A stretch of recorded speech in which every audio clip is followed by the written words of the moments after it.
علی ولی و علی والی و علی والاست، علی حقیقت روح و تمام عالم جسم، علی سفینه نوح و همه جهان دریاست، علی مدرس جبریل در شناخت حق، علی معلم آدم به علم الاسماست، علی تمامی دین بغض او تمامی کفر، علی ولی خدا خصم او عدوی خداست، علی حج و علی کعبه و علی زمزم، علی صفا و علی مروه و علی مسعاست، علی صراط و علی محشر و علی میزان، علی بهشت و علی کوثر و علی طوباست، علی اذان و اقامه، علی رکوع و سجود، علی قیام و قعود و علی سلام و دعاست، علی بسی و دم و لحم و نفس پیغمبر، علی ابوالحسنین است و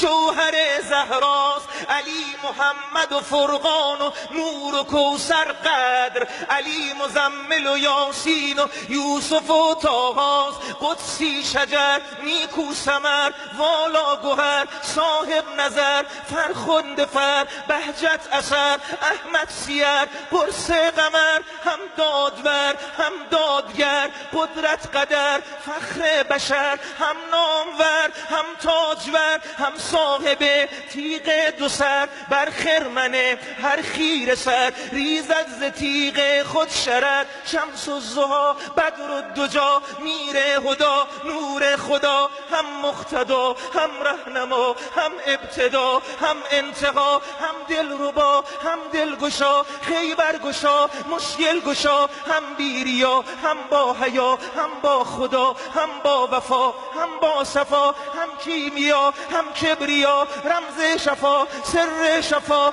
راز بقا، هم با حسب هم با نسب هم بوالعجب کنز ادب، هم منتخب هم منتسب هم منتجب، محبوب رب دور از طرب در تاب و تب، صدها دعا در زیر لب، فیض رجب فخر عرب با ذکر رب، هر نیمه شب بهر یتیمان عرب می برد او نان و رطب، بیمثل در روی زمین پیرایه عرش برین، شاگرد ختم المرسلین استاد بر روح الامین، بنت اسد را نازنین ناز آفرین راز آفرین، حسن حسین یأسو بدید شد قبله اهل یقین، مولا